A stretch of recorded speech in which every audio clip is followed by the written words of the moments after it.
Hare Krishna, everyone. Please accept my humble obeisances. All glories to Srila Prabhupada. So this week we'll continue on with our discussion from the Uddhava Gita of Srimad Bhagavatam.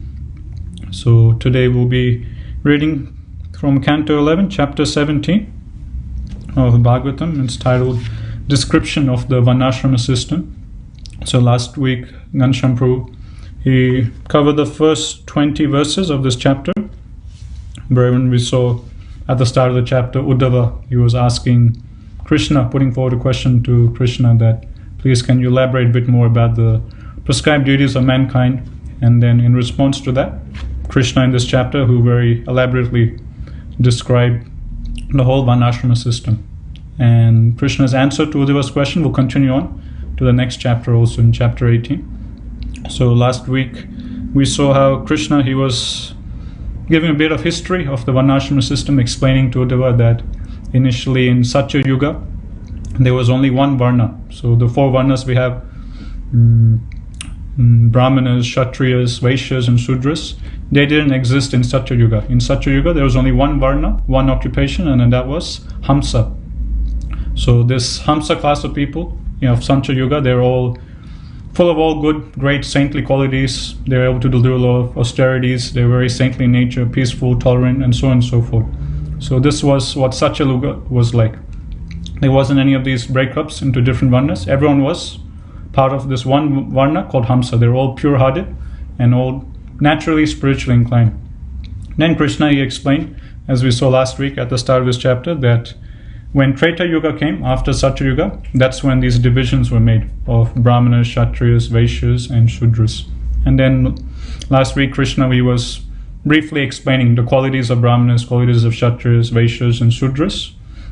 Now this week, from text 20 onwards, we'll see Krishna describing about the qualities of the different ashramas. So what are the qualities, duties, prescribed duties a brahmachari should follow, the duties of a householder, the duties of a vanaprastha, and the duties of a sannyasi. So that Krishna will now talk in the current section of Uddhava Gita. So we'll go through that today. And before we start, we'll quickly recite those key verses from 11 Canto, which Ghanashyam Prabhu has given us, and then we'll continue our discussion from the Uddhava Gita. Okay. Krishna Varnam Tusha Krishnam Sango Pangastrapasadam Yagne Sankirtana Praye Yajjanti Hi Sumedasaha Deyam Sada Paribhavagnam Abhistadoham Tirthaspadam Shiva Virinchinutam Sharanyam Gritjatiham Pranatapala Bhavabdipotam Bande Mahapurushate Charanarvindam Tvaktva Sudustyaja Shurepshataratja Lakshmim Dharmistya Arya Vachasad Yadagad Aranyam Maya Mrigam Daita Yepsata Anvadavat Bande Mahapurusate Charanarvindam Kalim Sabha Jayanti Arya Gunagnya Sarabhagina Yatra Sankirtane Neva Sarva Swarto Abhilabhyate Nahiyata Paramolabho Dehinam Brahm Yathamiha Yato Vindeta Paramam Santim Nasyati Samshritihi Devasi Bhutaptaninam Petrinam Nakin Karonayam Ranicharajan Sarvatmanaya Sharanam Sharanyam Gato Mukundam Parihrityakartam Sapadamulam Bhajata Priyasya Chaktanya Bhavasya Hari Paresa Vikarma Yachot Patitam Katanchit Yunoti Sarvam Hridisannivista Vairenayam Nipataya Sisupala Pondra Salvadayo Gati Vilasa Vilokanajye Jhayanta Akrita Dhiya Sayana Sanado Tatsamyam Apur Anurakta Dhiyam Punakem Vibhyastavamrita Katoda Bahastrilokya Padavaneja Sarita Samalani Hantum Anushravam Shrutibir Angrijam Angasanges Tirthadvayam Suchisadasta Upaspisanti Tava Vikreditam Krishna Nirnam Paramamangalam Karna Piyusamasajya Tyajanti Anyas Priham Janaha Tvayopabhukta Shraganda Vasolankara Charchitaha Uchista Bojino Dasas Tava Mayam Jayemahi Tasmad Bhavantam Anavajam Anantaparam Sarvagya Ishwaram Akunta Vikunta Dishyam Nirvinadir ahamuhe brijina vitapto narayanam narasakam sharanam prapajye yaprapyamanusam lokam mukti dwaram apavritam grihe sukhaga vatsaktas tam arudha chutam vidhu.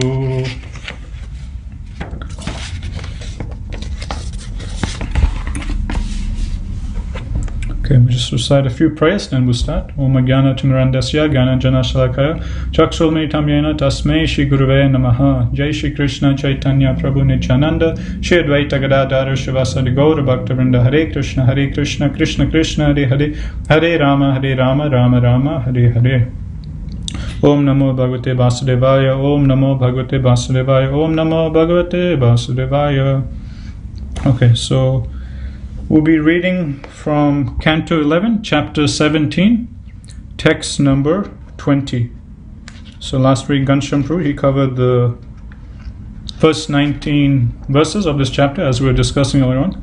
And now from text 20 onwards, Krishna, he will start talking about the different ashramas. And specifically, in the verses we'll be covering today, Krishna, he will be talking about the different duties of one who is in the Brahmacharya ashram. And at the end of this chapter, Krishna will then talk about the duties of one who is in the Grahastha ashram. Then in the next chapter, chapter 18, Krishna will continue on and describe about the duties of vanaprasthas and then the duties of sannyasis. And then in that way, at the end of chapter 18, Krishna would have fully answered Uddhava's question at the start of this chapter of the different prescribed duties of mankind. Okay, so this is Canto 11, Chapter 17, text number 20. Dirtiness, dishonesty, thievery, faithlessness, useless quarrel, lust, anger, and hankering constitute the nature of those in the lowest position outside the varnashrama system. So in the previous couple of verses, Krishna, he described about the different qualities of the different varnas. So he talked about the qualities of a Brahmana, Kshatriya, Vaishya, and Shudra. So now in this text, text 20, Krishna is talking about the qualities of one who is outside of the varnashrama system, who is neither a Brahmana, Kshatriya, Vaishya, or Shudra, who is even lower than a Shudra. So he's outside of the varnashrama system. What are his qualities? Krishna is saying, for someone who's outside of the varnashrama system, who's even lower than Shudras, like Chandala, Mlecha, or Yavana, his qualities are dirtiness, dishonesty, thievery, faithlessness, useless quarrel, lust, anger, and hankering. And all these qualities constitute the nature of those in the lowest position outside of the varnashrama system. And although, like if we, in the purport, Prabhupada's disciples are explaining that all these qualities, which are said to be characteristic of someone who is even lower than a Shudra, who is outside of the varnashrama system, we see that, so we can easily see that all around us in the modern world. Not just in the Western countries, but even in India. Pretty much everyone around us, when we go out, walk on the streets, we see they're overcome by these qualities of lust, anger, dirtiness, thievery, faithlessness, useless quarreling among people, communities, nations, so on and so forth.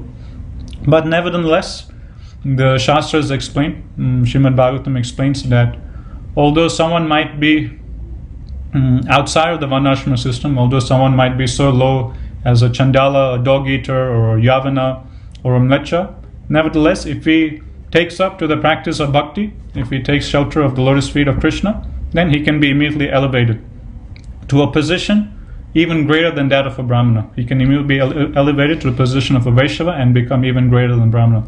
So that is the power, the beauty, the potency of Bhakti Yoga.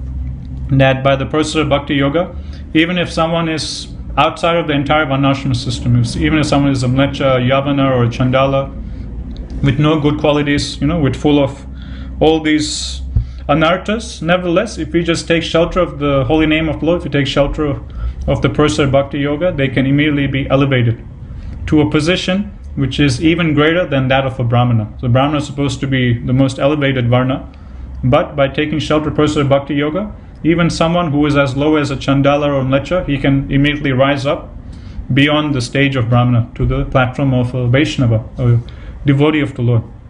And Mother Devahuti, she talks about this in her prayers in the third canto, some famous prayers she recites to Lord Kapila, For example, in one prayer she says, Yan nama dheya shavananu kirtanat yapravanat yat smaranat api kvachit sajo api saja savanayu kalpate kuta punaste. Forgot the last line, but in this verse she is explaining that anyone who takes shelter, she's reciting this to her son, Lord Kapila. She's explaining that anyone who takes shelter of your holy name, or who takes shelter of the process of hearing about you, chanting about you, remembering about you, or anyone who simply offers obeisances unto you, just these 5 things. Anyone who once chants the holy name, or who just hears about Krishna, or chants about Krishna, or remembers about Krishna, or just simply offers obeisance unto you. Even though that person might be a dog eater, Mother Devotee is explaining that even if someone is as low as a dog eater, if he simply does one of these 5 things, then immediately he is elevated to a position greater than that of a Brahmana, and immediately that person who was previously a dog eater is now qualified and now fully competent to do all kinds of Vedic sacrifices, yagnas, so on and so forth. So in this way, Mother Devotee, she glorifies the process of bhakti. That someone might be as low as a dog eater, but if he just once chants the holy name, if he once just takes shelter of the process of hearing about Krishna, chanting about Krishna, remembering about Krishna, or just simply comes to a temple, offers obeisances with sincere, humble attitude, then immediately that person who was a dog eater before, he should be considered to be, he should be seen as a Vaishnava, and he should be seen as someone competent to do all Vedic sacrifices and yagnas. And then in the next verse, again she further glorifies the process of bhakti. Aho bhata sopachota garyan yajivagre vatate namatubhyam te pustapastatu juhus nasanya brahmanucha nama grananti yete. That, oh, how glorious is the holy name of yours. Even if a dog eater, a chandala, if he just once offenselessly chants your holy name, then he is immediately said to be performed all kinds of Vedic sacrifices. He is said to have performed all austerities, taken bath in all the holy rivers, and he should be understood to have studied all the Vedic scriptures, and he should be understood to be the best of all the Aryans. So in this way, the Shastras, the Bhagavatam, again and again highlight the potency of bhakti. Now it doesn't matter who we are, or where we're coming from, what background we have, what sins we've committed, or what anarthas we have. Bhakti yoga can elevate the most lowest person, elevate the most degraded, most sinful person from the lowest position straight up past all the varnas to the highest position, to that of a Vaishnava, even beyond the stage of Brahmanas. And we see how Srila Prabhupada practically demonstrated this during his preaching in the Western world. So Prabhupada, on the Jaladuta, he was thinking about this, that all these people in the Western world, my Guru Maharaj, he has asked me to preach to them, make them into devotees. How am I going to do this? All these persons in the Western world, in America, they're all addicted to all the sinful activities, meat eating, intoxication, gambling, illicit sex. And as soon as I tell them the 4 regular principles, they all immediately run away, How is there any way these persons will take up the Krishna consciousness? So Srila Prabhupada was intensely praying to Sri Radha Gopinath that please empower me so that my words will be suitable for their understanding. It is only by your will they've come into Maya, and by your will they can be delivered from Maya. So in this way, Srila Prabhupada, with that intense desire to fulfill the instructions of his spiritual master, he was endowed with the potency, the empowerment to make devotees all around the world out of persons who had all these qualities. So in the Western world, pretty much everyone who Prabhupada was preaching to, all these hippies and youngsters, they all had these anarthas of dirtiness, dishonesty, thievery, faithlessness, quarrel, lust, anger, hankering. So all these personalities Prabhupada was preaching to, they all had these qualities of someone who was outside of the Varnashram system. But Srila Prabhupada, he simply presented the message of Srimad Bhagavatam, the message of bhakti, coming through disciplic succession. And by the strength of his purity, Prabhupada was able to convert all these, so many countless persons who were overcome by all these anarthas, and Prabhupada was able to elevate them into very amazing, pure-hearted, selfless Vaishnavas. And when Prabhupada, he took these Western disciples of his from America and Europe to India to preach in India, all the Indians, the citizens of India who were seeing Prabhupada's white elephants singing and dancing on the streets, they were just completely amazed. So much so that people in India, when they used to see these Western disciples of Srila Prabhupada in India, they just couldn't believe it, that how could someone, coming from such crazy background in America and Europe, how can they take up to the personal bhakti? How can they give up everything, shave their head, put on dhoti kurta or put on a sari and just sing and dance and that's it, just dedicate lives to Krishna? This is impossible. So the people of India, they were so amazed with what Srila Prabhupada did that a lot of them, they thought that actually this just can't be possible. So much so, there were rumors spread in India that actually these Western so-called disciples of Prabhupada who are coming, they're actually not actually devotees, they're actually all undercover CIA agents. So this conspiracy theory was going on during Prabhupada's time. So the people of India, they just couldn't process in their minds, how can these persons from such degraded background, living such a crazy lifestyle in America, Europe, how can they give up everything and just take to chanting Hare Krishna? So they thought that these American disciples of Srila Prabhupada, they must be CIA agents. And just undercover, they're here. And they're just acting out as if they're, Krishna Bhaktas acting as a Vaishnava, but actually they're just CIA agents. And they've come undercover to India to do something. So like this, people used to think, and these things were even published in the newspapers, and this conspiracy was going on in India.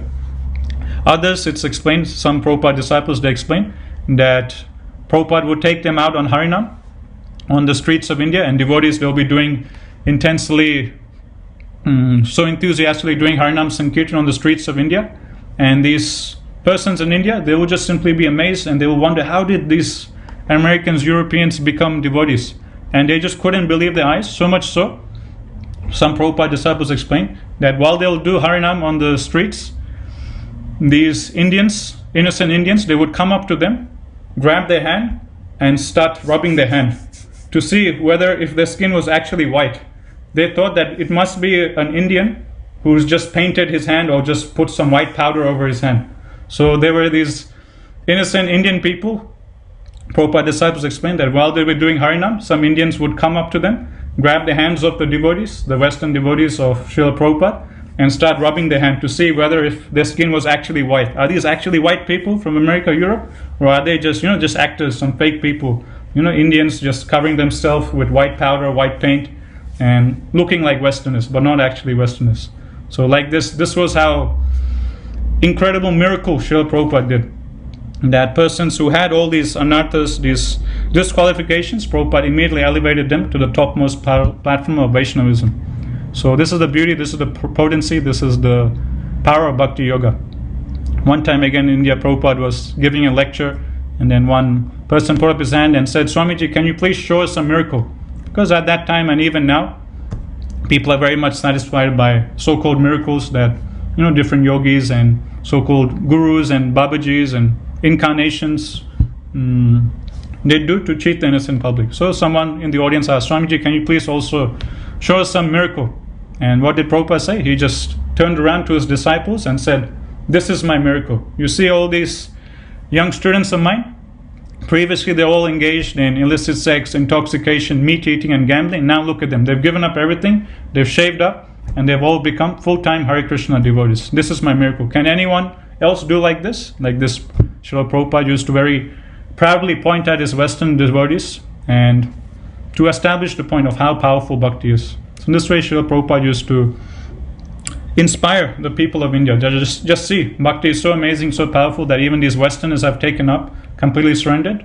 And what to speak of you Indians, you also should take up to the power of bhakti, to the process of bhakti. Okay, we'll go next text, text 21. Non-violence, truthfulness, honesty, desire for the happiness and welfare of all others, and freedom from lust, anger, and greed constitute duties for all members of society. So a few further qualities Krishna is mentioning, saintly qualities. And Krishna is saying these qualities should be present with all the varnas, not just Brahmanas, Kshatriyas, Vaishyas, but even Shudras, Vaishyas. They should all have these qualities of non-violence, truthfulness, honesty, welfare for others, so on and so forth. We'll go to text 22. The twice-born member of society achieves second birth through the sequence of purificatory ceremonies culminating in Gayatri initiation. Being summoned by the spiritual master, he should reside within the Guru's ashram and with a self-controlled minds carefully study the Vedic literature. So from this verse onwards, specifically Krishna will start talking about the Brahmacharya ashram. So far Krishna has talked about the different varnas, Brahmanas, Kshatriyas, Vaishyas, Shudras, and also he's talked briefly about, as we saw in the previous verse, about the qualities of someone who's outside the varnashrama system. Now Krishna will start talking about different ashramas. So now in this verse, Krishna is talking about the Brahmacharya, how the Brahmachari, he stays at the ashrama of his spiritual master, of the Guru, and with a self-controlled mind, he very carefully studies the Vedic literature. And in the purport, Prabhupada's disciples, they explain that a young Brahmana boy, if qualified, may be initiated with the Gayatri mantra at the age of 12, and Kshatriyas and Vaishyas a few years later. So in general, it's given that except for the Shudras, all the other three varnas, they would go through the whole system of Gurukul. So Vaishyas, Kshatriyas and Brahmanas, they would all send their children to Gurukul, and they would go through the Brahmacharya ashram. They would get trained by the Guru, and they would study all the Vedas and the Shastras. So Vaishyas, Kshatriyas and Brahmanas, they would in general go through the Gurukul system. They would study the Shastras, and this way become fully qualified. And Vaishyas, Kshatriyas and Brahmanas, they would, all three of them, they would get second initiation. Sometimes Vaishyas not, but definitely Kshatriyas and Brahmanas, both of them, they would go through second initiation. And Prabhupada, or the disciples Prabhupada explaining that in general, the Gayatri mantra, second initiation, used to be given to Brahmana boys when they're 12, or if they're Kshatriyas and Vaishyas, a few years later, so maybe when they're 14 or 15, so on and so forth. And I'll read the next verse also, text 23, then we'll discuss a bit more about this. So text 23 explains that the Brahmachari should regularly dress with a belt of straw and deerskin garments. He should wear matted hair, carry a rod and water pot, and be decorated with aksha beads and a sacred thread. Carrying pure krusa grass in his hand, he should never accept a luxurious or sensuous sitting place. He should not unnecessarily polish his teeth, nor should he bleach and iron his clothes. So some of these verses or these descriptions which we're going to read now about how a brahmachari should live, this is more like traditional of what was regarded brahmacharis in the Vedic times, in the previous ages, and as we know, like these things is not practical nowadays in this today's age. For example, Krishna is saying brahmachari, he should wear deerskin garments and he should have matted hair. But we're seeing that in ISKCON, all the brahmacharis, they're keeping a shaved head. They don't have matted hair, and they're not wearing deerskin. They're wearing saffron dhoti kurta. And later on, we'll see Krishna will say that they shouldn't brush their teeth, they shouldn't cut their nails, and they shouldn't cut their hair, and so on and so forth. So obviously, these things, none of us are practicing in today's day and age. So how to understand this? These instructions are more for the traditional, the Varnashrama system in the previous ages. And this time, place, and circumstance, we just follow what Srila Prabhupada has given us. We just follow what the Acharyas have asked us to follow. So Prabhupada, he established particular principles, details of how one should live brahmacharya life. They should follow all the rules regularly. They should wake up early in the morning, chant their rounds. They should engage in full-time service. They should shave their head. They should wear saffron, dhoti kurta, live simply. So some of these details we can't obviously apply fully in today's time and place, but we can try and grasp the principles of what Krishna is trying to explain in these verses. And these principles that Krishna will discuss, elaborate about in these verses of the Brahmacharya ashram, it's not only, we shouldn't take it that, okay, this is only for those who are in the Brahmacharya ashram, and okay, I'm a grasta, I'm a householder, how does it apply to me? So, what will I get out of this? So for that, we can remember Srila Prabhupada, how he used to many times often state that in our movement, actually everyone is a brahmachari. In this way, Prabhupada used to explain that we have the brahmacharis and we have the grahastha brahmacharis. But actually everyone in our movement is a brahmachari. So Prabhupada used to explain, if a householder if he's strictly following all the rules and regulations, if he has one wife, and if he's engages in procreation just to beget Krishna conscious children, then he is also considered to be celibate. He's also considered to be Brahmacharya also. So in this way, Prabhupada used to explain, we have our Brahmacharis, and we have our Grahastha Brahmacharis. But everyone in our movement, they're all Brahmacharis. Everyone in the movement, they're self-controlled. So these principles of the Brahmacharya ashram that Krishna will now explain and elaborate on, we can all apply in our lives, regardless of what ashram we're in.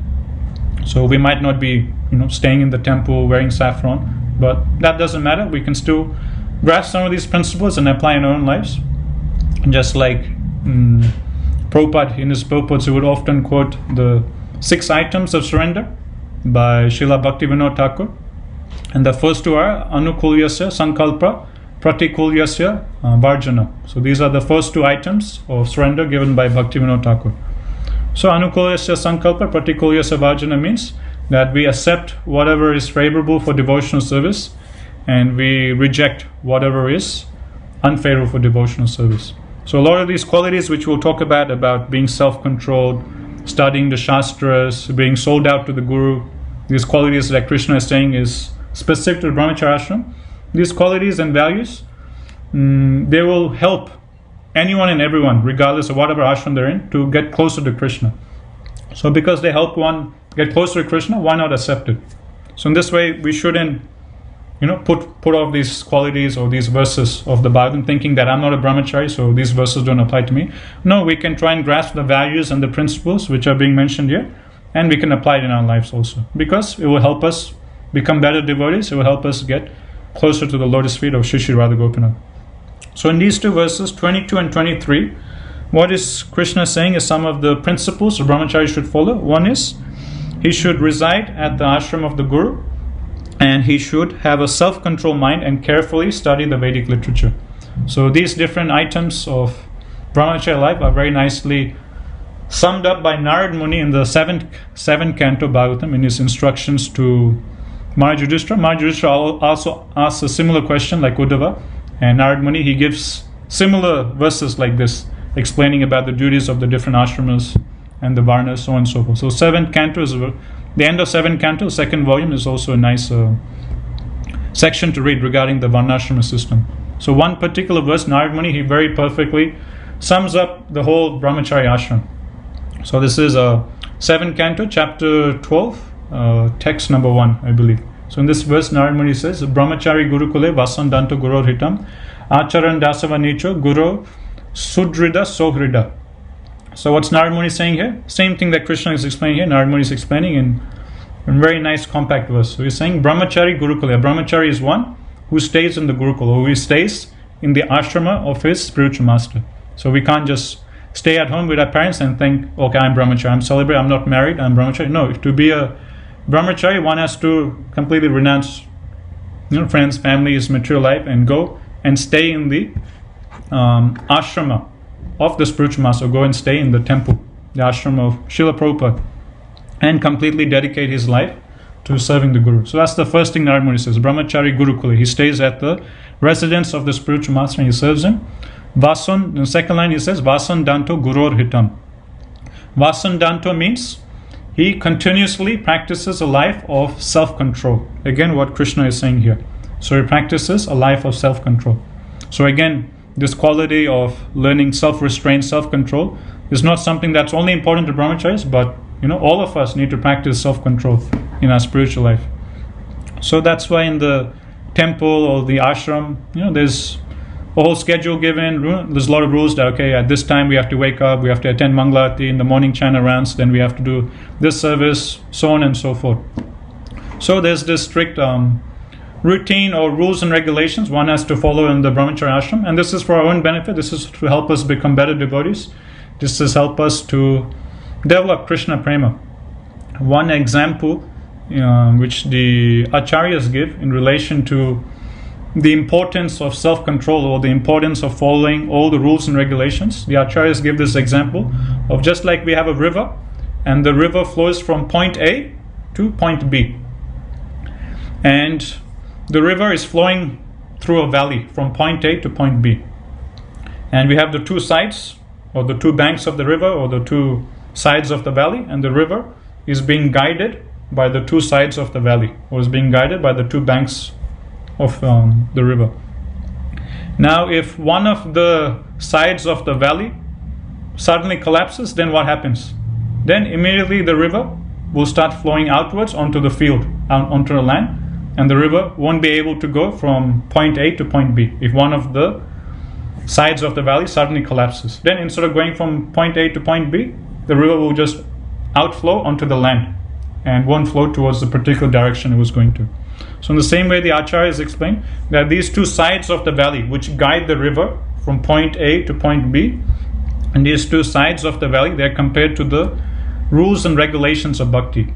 So if we keep intact these rules and regulations of bhakti, we stick to them very strictly, following them, rising early in the morning, chanting Hare Krishna attentively, reading Srimad Bhagavatam, engaging in service, associating with devotees, so on and so forth. If we follow all the rules and regulations very strictly, then it's just like the two banks of the valley which guide the river from point A to point B.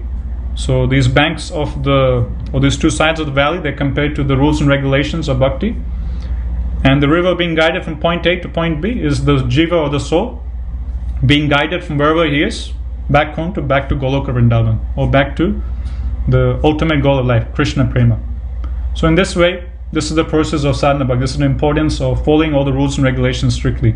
Tamal Krishna Maharaj, he explains in one lecture that sadhana bhakti, which we're all practicing now, it's very simple. What sadhana bhakti means, Tamal Krishna Maharaj says, that we just strictly follow all the rules and regulations. That's sadhana bhakti.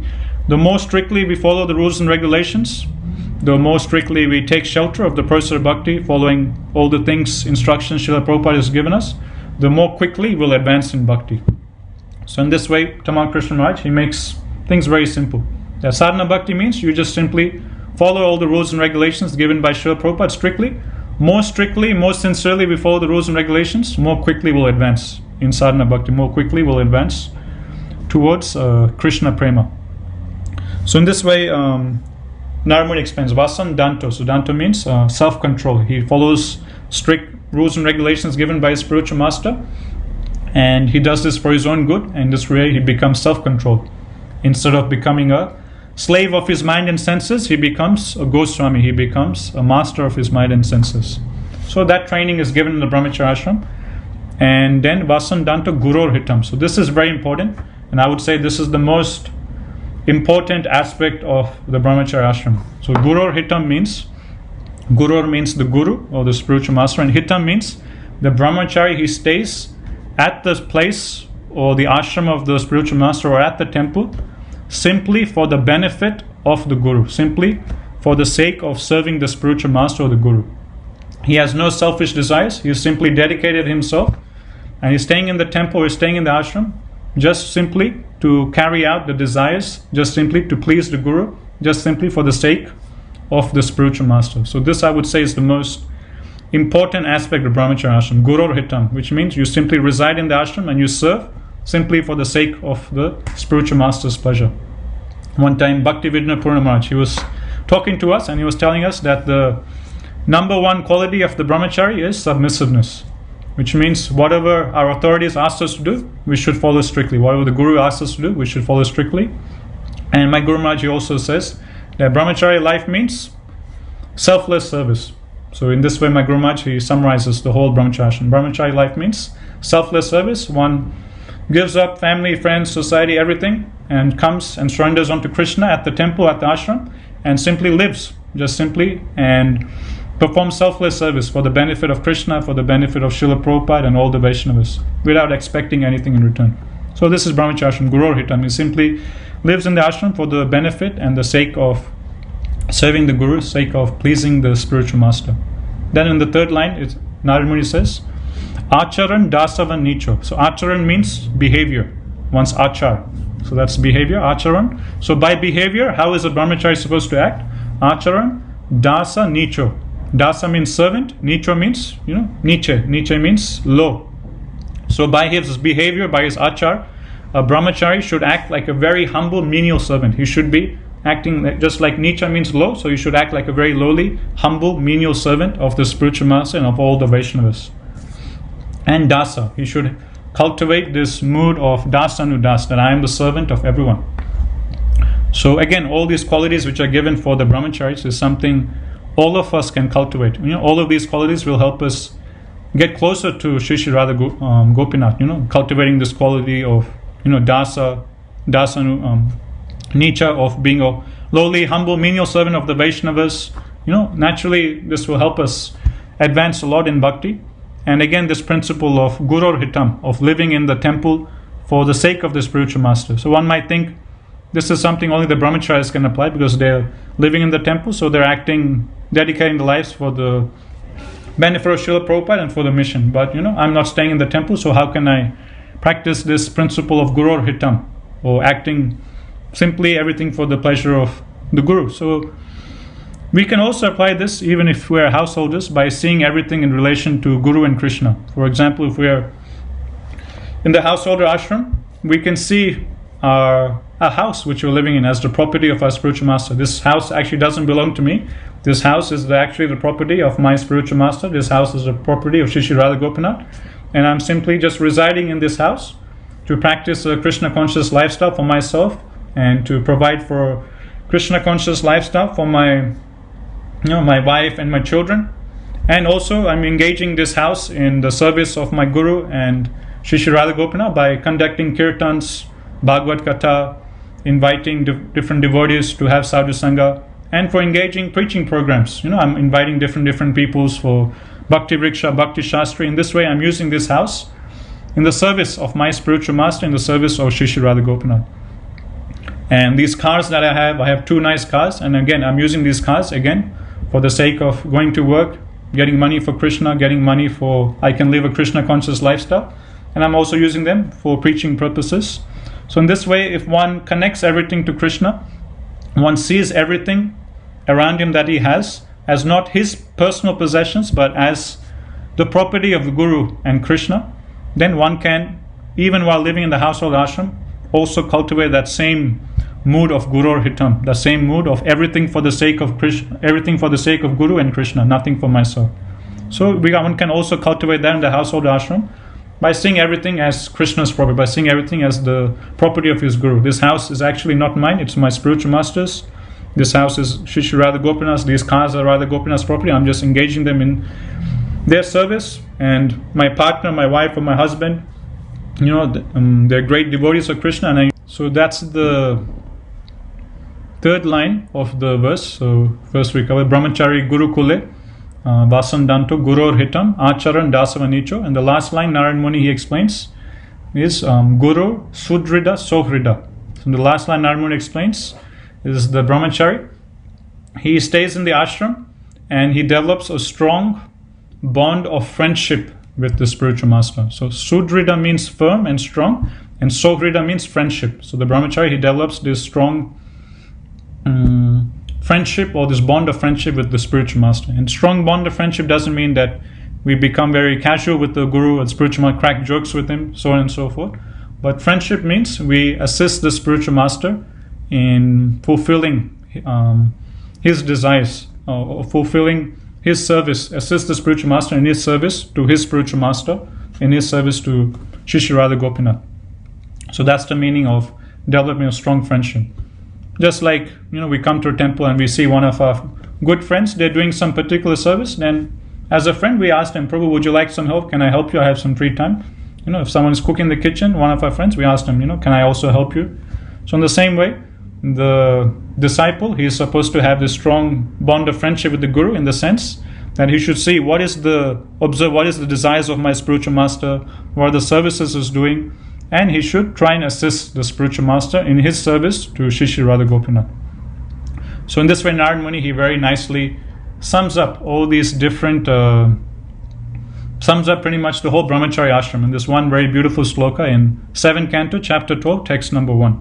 And the same things Krishna is explaining here also in text 22, text 23. And again, text 23, it seems a bit far off, where Krishna is saying Brahmachari should dress in deer skin, have matted hair, carry a rod. He should never accept a luxurious or sensuous sitting place, and he should not unnecessarily polish his teeth, and he should not bleach or iron his clothes. So again, to understand these verses, we have to just simply see it through the eyes of our spiritual master, Srila Prabhupada and the Acharyas, and we should just follow what Srila Prabhupada has given us. And Srila Prabhupada has not asked us to do all these things, so we just follow. The main thing is Brahmacharya stays at the temple or the ashram to serve the spiritual master. He dedicates himself fully for the sake of pleasure of Guru. And Prabhupada, he has established certain principles for Brahmacharis: shaved head, wearing saffron, waking up early, engaging in full-time service. But what's the principle Krishna is talking about here? The principle Krishna is talking about here is simple living, high thinking. So a Brahmachari, he should live simply. He shouldn't dress very luxuriously. So that principle we can grasp. So he shouldn't have a whole wardrobe with 20, 30 different pants, 20 different shirts, 10, 15 jumpers, and 10 different pairs of shoes, so on and so forth. No, he should just have a few pairs of dhoti kurta, a few shirts and pants for going out distributing books, and that's it. Just live very simple lifestyle. So that's the main principle Krishna is trying to highlight in this verse, text 23, and this is something we can go, and we shouldn't take it literally. When Krishna is saying he shouldn't polish his teeth, brush our teeth, that doesn't mean we shouldn't brush our teeth. And when Krishna is saying he shouldn't iron his clothes, the principle Krishna is trying to explain is he should spend less time on his body, and he should focus more on studying and preaching, and he should live simply, not live very luxuriously. He should live a simple lifestyle of austerity. And sometimes for preaching's sake, we'll have to iron our clothes. So we shouldn't take these verses literally, but we should see it based on context in line with the instructions of Srila Prabhupada. For example, I was reading Tamal Krishna's Maharaj's book, 707. He was explaining during Prabhupada times, when they used to go in Harinam, Tamal Krishna Maharaj, he would ask all the Brahmacharis to very nicely iron their clothes before they go out in Harinam. Why? Because when we're going in Harinam, we're representing Srila Prabhupada, we're representing Shri Radha Gopinath. So we need to look nice and presentable. We can't just have all scrunched up dhoti and kurta. We'll look bad in the public. We won't be very nicely representing Shri Radha Gopinath and Srila Prabhupada. So Tamal Krishna Maharaj, he used to ask all the Brahmacharis to, before they go out on Harinam, to iron their dhoti and kurta. So when Krishna is saying don't iron your clothes, this is for the Vedic times. For our present day and circumstances, we have to go by what instructions Srila Prabhupada has given us. So sometimes for the sake of preaching, we have to look presentable, so then we iron our clothes, and so we put our tilak nicely and go. And it won't look nice if we have matted hair, as Krishna is saying here. Brahmacharya should have matted hair, and we'll see in the next verse he shouldn't cut his nails, so forth. So this is all for the previous ages. For this day and age, we just keep life simple, we just follow what Prabhupada has given us. So text number 24, Brahmacharya should always remain silent while bathing, eating, attending sacrificial performances, chanting japa, or passing stool and urine. He should not cut his nails and hair, including the armpit and pubic hair. So again, this is again something we can't follow in today's time, place and circumstances. For example, Krishna is saying don't cut your nails, but Prabhupada, he wanted us to do the opposite. And it's funny, Bhavananda Prabhu, he shares one story of how during Prabhupada's times, it was actually so easy to get second initiation. Like nowadays, to get second initiation, one has to do a whole exam and go through a whole procedure before one can get second initiation. But during Prabhupada's time, Bhavananda Prabhu used to explain that it was actually very simple to get second initiation. And he was explaining how some instances, Srila Prabhupada would just ask the devotees to come forward and just ask him to show their nails. And the particular devotee will just raise his hand and Prabhupada will just look. If the devotee had his nails cut, then Prabhupada would say, okay, your nails are cut.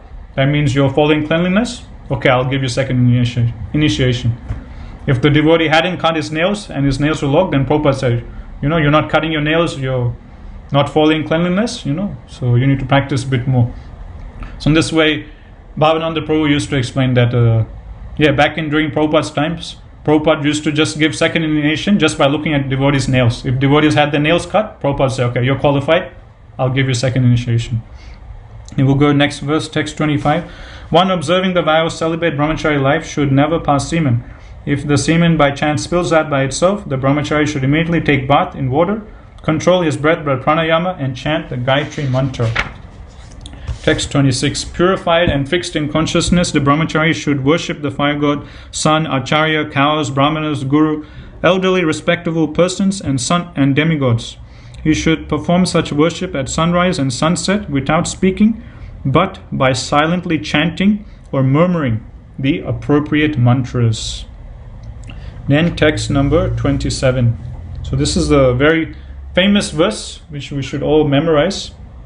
And this verse is also quoted in Chaitanya Charitamrita. So I'll recite the Sanskrit for this verse. Acharyam mam vijaniya navamanyeta karichet na marcha bhujya suyeta sarvam deva mayo guru. So this is text 27. Translation is, one should know the Acharya as myself and never disrespect him in any way. One should not envy him, thinking him an ordinary man, for he is the representative of all the demigods. So this is a very important key sloka. Prabhupada would quote it often.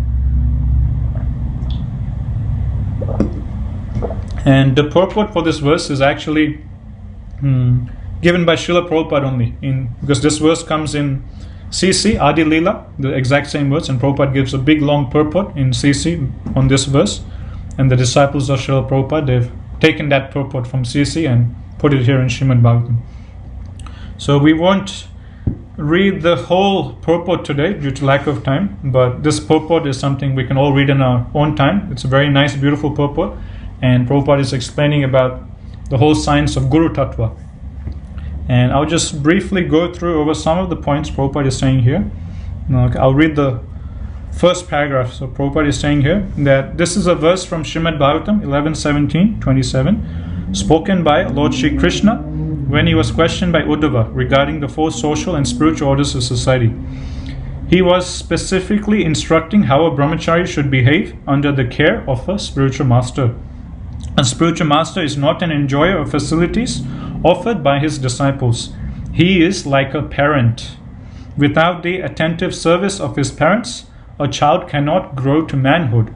Similarly, without the care of the spiritual master, one cannot rise to the plane of transcendental service.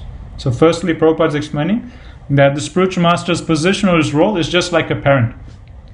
Just like without the attentive care, guidance of the mother and the father, a little baby or a little child can't properly grow up and function as a human being. So in the same way, without the attentive care, guidance and instructions of the spiritual master, one cannot grow in the process of bhakti. One cannot become a pure devotee of the Lord. So, and in the same way, Prabhupada also, or some devotees of Srila Prabhupada, they used to explain that just like a parent, he takes great joy in seeing his children grow up.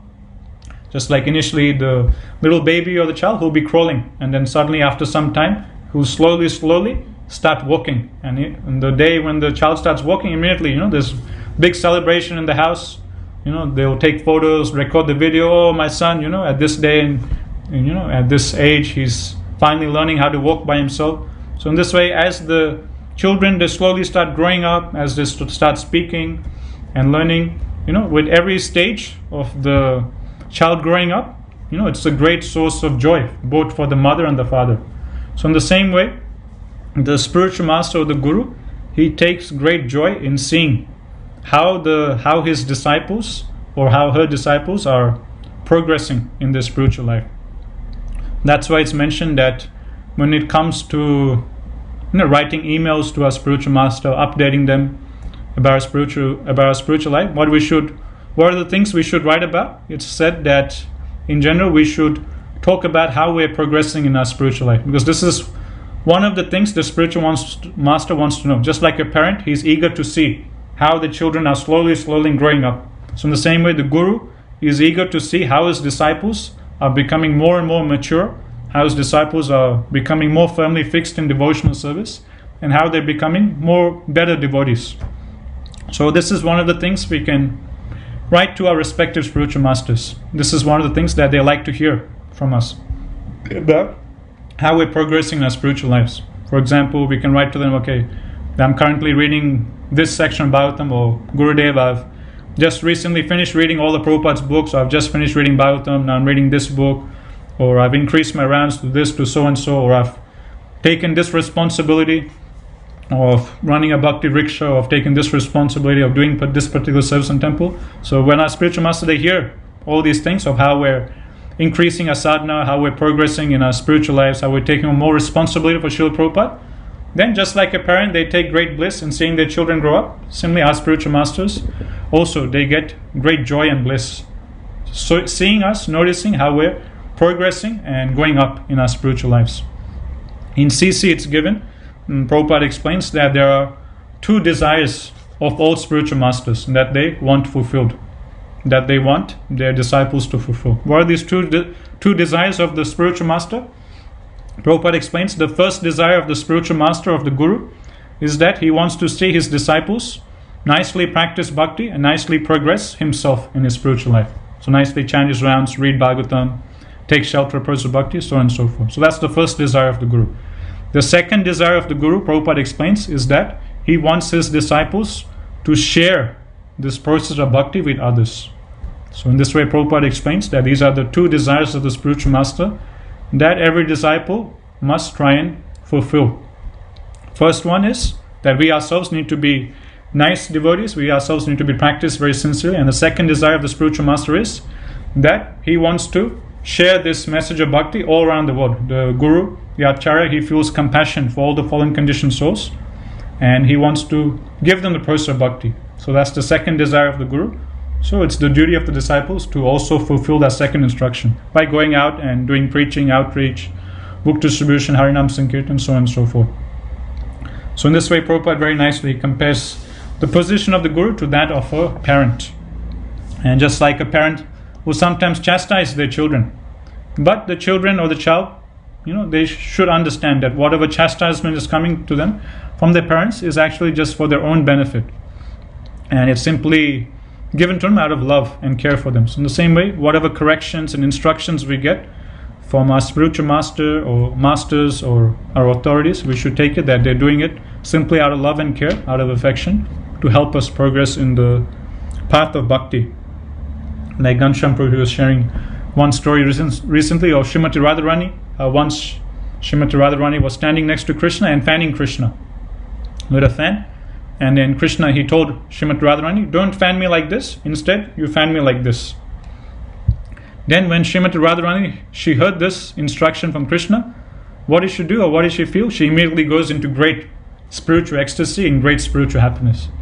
So generally, Ghanashyam Prabhu is explaining, when we're doing a particular service and our spiritual authority or another devotee, they instruct us, Prabhu, don't do the service like this, do it this way. Instead of doing this way, do this the other way. Generally, when someone instructs us like this, immediately our false ego gets hurt, and we immediately think, why this devotee is telling me to do it this way and not that way? What's wrong with the way I'm doing it? Why should I follow the way of this devotee? So generally, our false ego will come up and we won't take it so nicely. But Ghanashyam Prabhu is saying that when Srimati Radharani, she was told by Krishna that don't fan me like this, fan me like this. Why did she go into great transcendental bliss and ecstasy? Because she was thinking that, just see, Krishna is finally accepting my service. He's not rejecting my service. He could have easily said that don't fan me. He could have easily rejected my service. But instead, Krishna is still accepting my service, even though I was fanning him wrongly. And he's personally instructing me how I can fan him properly for his pleasure. So in this way, Srimati Radharani, she goes into great ecstasy, understanding that Krishna is still accepting my service. So Ghanashyam Prabhu was explaining we should also have that same mood whenever any correction comes to us from other devotees or from our spiritual authorities or our spiritual master. We should take in a very humble mood, following in the footsteps of Srimati Radharani, the Queen of Devotional Service. And we should feel great bliss thinking that, the devotees, they could have rejected our service, but instead, they're still allowing us, they're still giving us an opportunity to render service. And they're, out of their care and compassion, they're instructing us how to do the service properly. So this is the mercy and the compassion of the spiritual master. And okay, we won't read the whole purport, it's very long, but I'll leave it to devotees to read in their own time. It's a very beautiful purport. Another thing Prabhupada explains in the purport is that the guru is a transcendental professor of spiritual science. So the first thing Prabhupada says, the guru is just like a parent. Second thing Prabhupada is saying that the guru is like a transcendental professor of spiritual science. So a professor of mathematics means he's expert in mathematics. He knows all the different topics of maths. He knows calculus, integration, complex numbers, so on and so forth.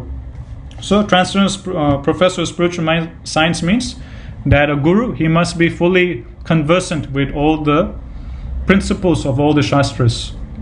And he needs to know them in and out, the principle and the essence of all the Shastras. So this is one of the qualities of the spiritual masters. Mahaprabhu himself, he says in CC, Kiba Vipra, Kibranasi, Sudra Kena Noi, Ye Krishna Tattva Veda, say Guru Hoy. That it doesn't matter if one is a Vipra, a Brahmana, Shudra, Chandala, this or so on and so forth. Anyone who knows Ye Krishna Tattva Veda, say Guru Hoy. Anyone who knows the science of Krishna, anyone who is a transcendental professor of spiritual science, regardless of what background he's coming from, he could be a Shudra, Chandala, it doesn't matter. If he knows the science of Krishna consciousness perfectly well, then he should be considered as the guru, he should be considered as the spiritual master. Another thing Prabhupada says in this purport is that the guru is the supreme personality of servitor Godhead. So Krishna is the supreme personality of Godhead, and the spiritual master is the supreme personality of servitor Godhead. So one should, as we sing every day in the morning, Shakshat Daritvena Samasta Shastre, that the spiritual master should be offered worship on the same level as God. Not because he is God, but because he is the intimate, most confidential servitor of Krishna. He is the representative of Krishna. And Prabhupada says another name for the spiritual master is Ashraya Vigraha. So we have Achra Vigraha, the deities in our temple. And Prabhupada says the spiritual master is called Ashraya Vigraha. Ashraya Vigraha means he is the manifestation of form of the Lord, whom one must take shelter. And Prabhupada says that the test by how we can know who is a spiritual master is, Prabhupada says, the bona fide spiritual master always engages in unalloyed devotional service to the Supreme Personality of Godhead. By this test, he is known to be a direct manifestation of the Lord and a genuine representative of Sri Nityananda Prabhu. So a spiritual master, a genuine guru, is one who is always engaged in unalloyed pure devotion to the Lord, and such a personality should be considered as the representative of Sri Nityananda Prabhu. One time George Lennon, he was talking to George Harrison, he was talking to Srila Prabhupada, and he was asking this question, that you talk about taking shelter of Guru, how can I know who is a genuine Guru? And what was Prabhupada's response? He explained something similar in line with this. Prabhupada says a genuine Guru is one who is most addicted to Krishna. That person who is most addicted to Krishna, that person is qualified to be Guru. So this was Prabhupada's definition of who is qualified to be Guru. One who is the most addicted to Krishna. And Prabhupada says another name for the spiritual master is also Acharya Deva. So this is another name for the spiritual master. And lastly, at the end of the Prabhupada is explaining that it is stated in the ancient literatures of Bhakti and also in the recent songs of Narottam Das Thakur Bhakti Yoga, that the Guru should be considered to be either one of the confidential associates of Srimati Radharani, or as a direct manifestation or representative of Sri Nityananda Prabhu. So in this way we should see our gurus, we should see our spiritual master. Either we should see our spiritual master as a manifestation of Sri Nityananda Prabhu, a representative of Sri Nityananda Prabhu, or we should see our spiritual masters as a very confidential associate of Srimati Radharani, the Queen of Devotional Service. So we go to next text, text 28. In the morning and evening one should collect foodstuffs and other articles and deliver them to the spiritual master. Then, being self-controlled, one should accept for oneself that which is allotted by the Acharya. So modern day Brahmacharyas in ISKCON, we also do a similar thing. So just like in Vedic traditional times, they used to go out, beg alms, collect something in charity, and then come at the end of the day and offer whatever they collected during the day onto the lotus feet of the spiritual master. Whatever they collected, they just give to the gurus. In the same way, we see nowadays also in ISKCON how Brahmacharis, they go out and distribute books, collect Lakshmi, and then come back and give to the local temple. We'll go next text, text 29. While engaged in serving the spiritual master, one should remain as a humble servant, and thus when the guru is walking, the servant should humbly walk behind. When the guru lies down to sleep, the servant should also lie down nearby. And when the guru has awakened, the servant should sit near him, massaging his lotus feet and rendering other similar services. When the Guru is sitting down on his asana, the servant should stand nearby with folded hands, awaiting the Guru's order. In this way, one should always worship the spiritual master. So again, this verse is so nicely explaining how a disciple or devotee should very humbly serve the spiritual master, just like a menial servant. And when we do this, when we completely surrender ourselves to our spiritual master, render such humble services, then we get the blessings of the spiritual master. And by that, we can very quickly advance in spiritual life. Prabhupada explains in 3rd canto, in the story of Mother Devahuti. And in Mother Devahuti's stories, it's explained that she served her husband Kadamba Muni with so much great attention and vigor that she completely forgot about her own needs. So much so, her hair got matted, she lost so much weight, she was so skinny and emaciated that one day when Kadamba Muni saw his wife, he was completely amazed that, my wife, she was a princess before, but she served me with so much care and attention that she's completely forgot about her own needs and care. Her hair has become matted, she's become so skinny and emaciated. And then Kadamba Muni, he immediately becomes, so much overcome by the love and the devotion and the service of his wife, Devahuti. So then Kadamba Muni, whatever spiritual assets he had accumulated from his tapasya, he bestows all the spiritual assets onto Mother Devahuti. And in the purport to that text, Prabhupada explains, just like Mother Devahuti, she was a woman and she didn't perform so many austerities to get so much spiritual credits. But what she did, she just served her husband, who was a great yogi, and by serving her husband, she got the same spiritual assets that her husband had, even though she didn't perform any tapasya, and so on and so forth. So in the same way, Prabhupada explains that in the same way, a disciple should serve his spiritual master. He should completely forget about himself, his own personal happiness, and just simply live life for the sake of pleasing his spiritual master, try and fulfill the desires of his spiritual master.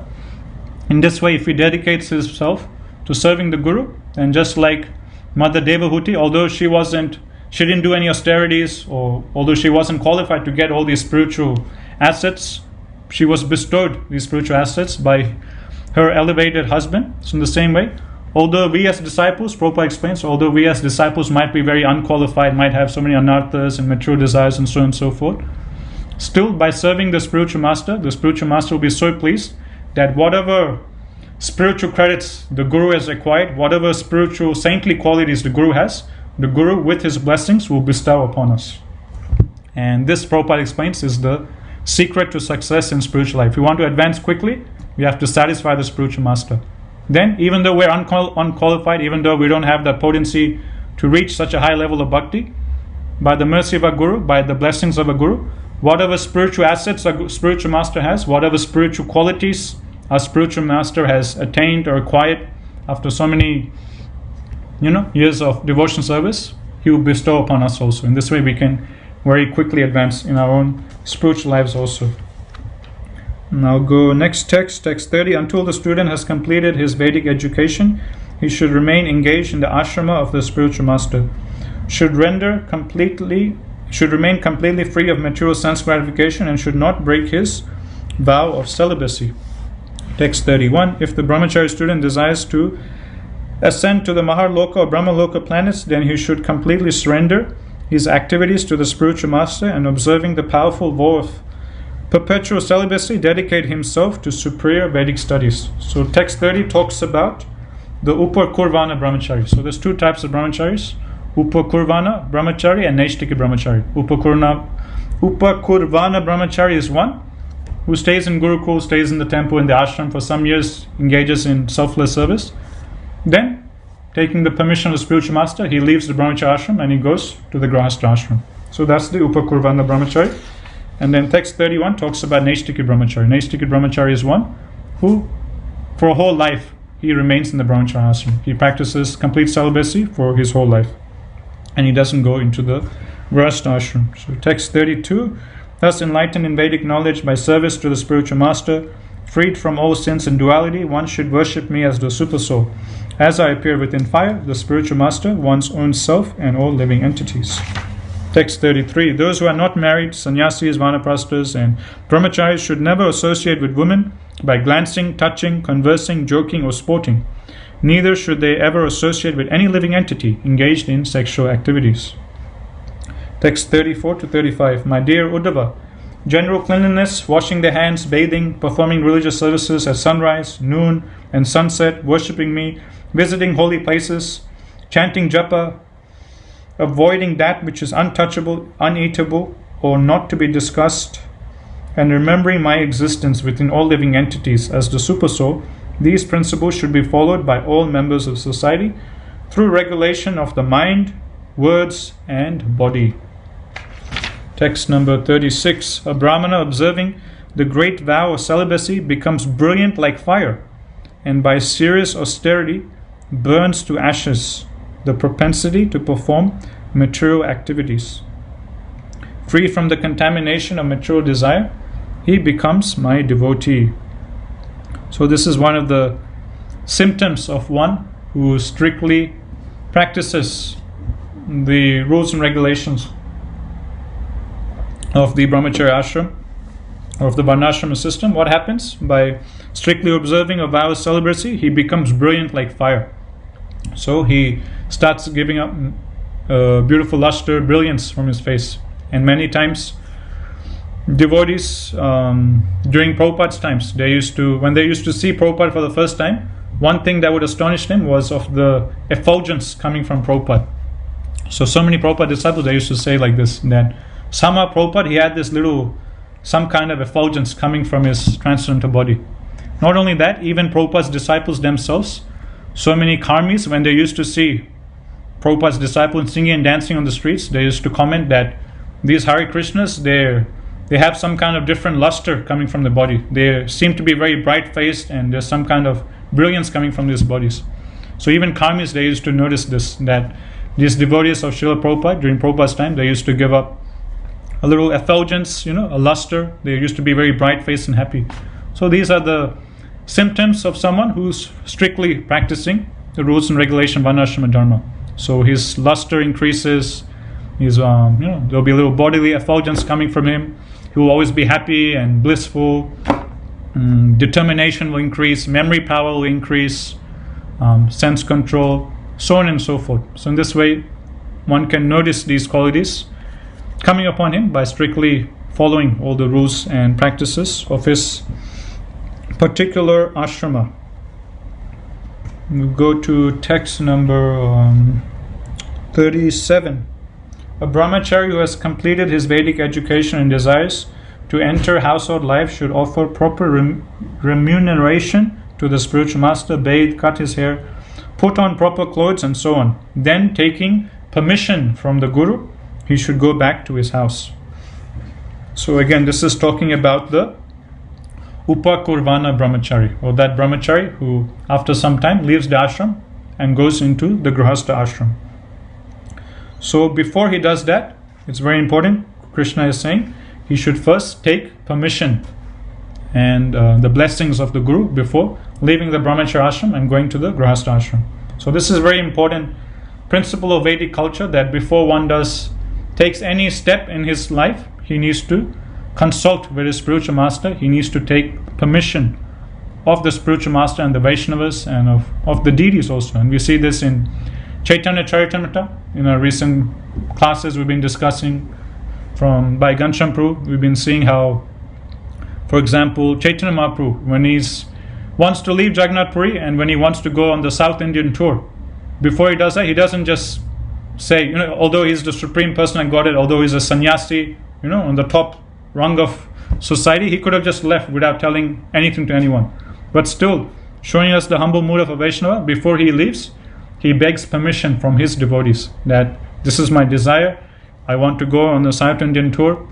Can you please all give me permission to leave Jagannath Puri and go on this South Indian tour? Not only that, Mahaprabhu, he asks permission from all the Vaishnavas, but he also goes to the temple of Lord Jagannath and he offers obeisance to Lord Jagannath and also requests the permission of Lord Jagannath, that Lord Jagannath, this is my desire, I'm planning to go into South India, you please give me permission, you please give me your blessings. And like this, when Mahaprabhu, he prays for the permission of Lord Jagannath for his blessings, immediately the pujari comes with a Mahagalint of Lord Jagannath. So Mahaprabhu takes it as Lord Jagannath has given his blessings, Lord Jagannath has given his permission, and Mahaprabhu, he goes on South Indian Yatra. And same thing we see with Krishnaraj Kaviraj Goswami. Before he starts writing Chaitanya Charitamrita, he seeks the blessings and the permission of all the Vaishnavas, and he also goes to, I think, Radha Madan Mohanji, and begs for their blessings. And then again, same thing happens. A garland falls off from the deities, and the pujari comes and offers that garlands to Krishna Das Kaviraj Goswami. And Krishna Das Kaviraj Goswami, he takes that as the permission of the deities, he takes as the blessings of the deities, and he starts writing. So in the same way, whenever we take any important step in our lives, we should make it a point to seek the guidance, seek the advice, permission, and the blessings of senior devotees, of our Siksha Gurus, of our spiritual masters, and taking their permission, taking their guidance and blessings, then we can take the next step forward in our spiritual lives. So that comes to text 38. A brahmachari desiring to fulfill his material desires should live at home with his family, and a householder who is eager to purify his consciousness should enter the forest. Whereas a purified brahmana should accept the renounced order of life, one who is not surrendered to me should move progressively from one ashrama to another, never acting otherwise. Text 39. One who desires to establish final life should marry a wife of his own caste who is beyond reproach and younger in age. If one desires to accept many wives, he must marry them after the first marriage, and each wife should be of a successively lower caste. So we'll stop here today. So that ends the section of this chapter which talks about the Brahmacharya ashram. So the rest of the chapter, Krishna will talk a little bit about the different varnas again, about how they should maintain themselves, and then Krishna will talk about the duties of one in the Grahastha ashram, and that way Krishna will end this chapter, chapter 17, and next chapter, chapter 18, Krishna will talk about Vanaprastha ashram and Sannyas ashram. Okay, thank you very much for tuning in today. Grantaraj Srimad Bhagavatam ki jai, Jai Guru Srila Prabhupada ki jai.